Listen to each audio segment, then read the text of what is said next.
San Diego Council President Sherry Leitner and Council Member Mark Kersey. Thanks very much for joining us.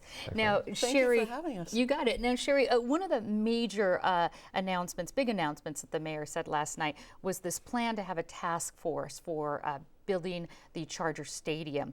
But he also said about this possibility of financing it with a fair deal to San Diego taxpayers. Do you support a taxpayer-funded stadium?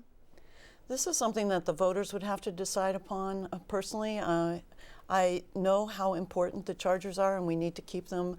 And as I said just a little bit ago, you know on Monday morning how the Chargers did on Sunday. And it affects our quality of life and our interactions here at the city. I do look forward to seeing what the task force results are. And after that, I think it's timed perfectly to take something to the ballot. Mark, during his campaign, Mayor Faulconer said that he was opposed to using taxpayer money to build a new Charger Stadium. Why has that changed? Well, I'm not sure it has changed. I think it depends on how you're looking at this deal. The city obviously has a lot of land at the current Mission Valley site that could be leveraged, over 100 acres. We've got other properties that potentially can be leveraged as well. You've got different ways that you could structure the deal, including things like ticket surcharges, parking surcharges, personal seat licenses. So it's more of a user paid construction rather than coming out of tax dollars specifically. So I think that's more what he's talking about. And you also have to remember that right now the city's general fund subsidizes the current Qualcomm Stadium over $10 million a year. There is some subsidy there. Moving on to a few other things in the speech, twice during the mayor's address last night, he spoke in Spanish, and Tijuana's mayor was in the audience. The two have signed a cooperative agreement back in November. As chair and vice chair of the Economic Development and Intergovernmental Relations Committee, I'll start with you, Sherry. What do you want to come out of this agreement? Well, right now they're starting with having the department directors work together. I think that with us being so close to the border, this is something that we've been both of us have been working on for a long time, is to have the region be the region for all innovation and manufacturing in the world. And I think it's an opportunity. The time has come, and with the reduced wait times at the border, there's still a lot we can do, but San Diego is uniquely poised with all our ports.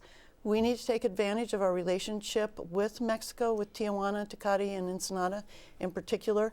And we're all Californians. Let me ask Mark that specifically. Do you see one or two areas that would specifically benefit from this in San Diego, from this agreement?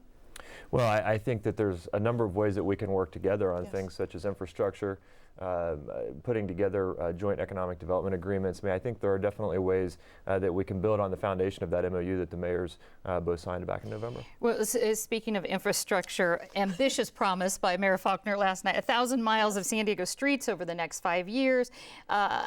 With an estimated cost of upwards of $2 billion needed for these infrastructures and repairs. He promised, I think, 100,000, I think, last night.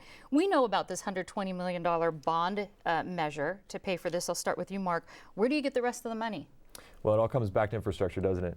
This is something that I think is the biggest priority for the city council and for the mayor. I think this is the biggest issue facing the city today, is infrastructure and how we're going to invest in these projects. We know that we've got a multi-billion-dollar backlog of both deferred maintenance and projects that neighborhoods want to see. And we've got a variety of ways of coming up with that money. And one of them is the lease revenue bonding that you mentioned. Also dedicating more money out of the general fund. The mayor said that he wants to devote half of every new general fund dollar that comes in to infrastructure. And Sherry, we need to see that. Right, you're nodding your head with that. Are there any other sources of revenue that you can think of, or does it remain to be seen? I know that the IBA has presented a lot of information on our deferred maintenance and the infrastructure needs and what we may need to be doing.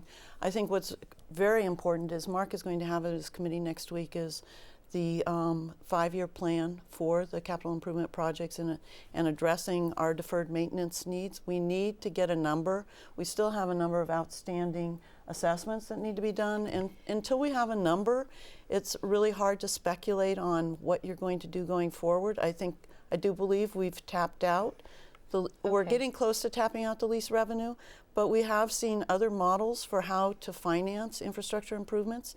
And it will require some evaluation. And briefly, we need to end on this. The Charter Review Committee met for the first time today.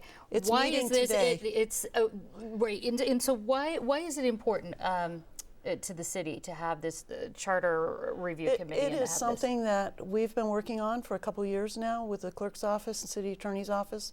We know the city attorney has had to harmonize the charter sections numerous times.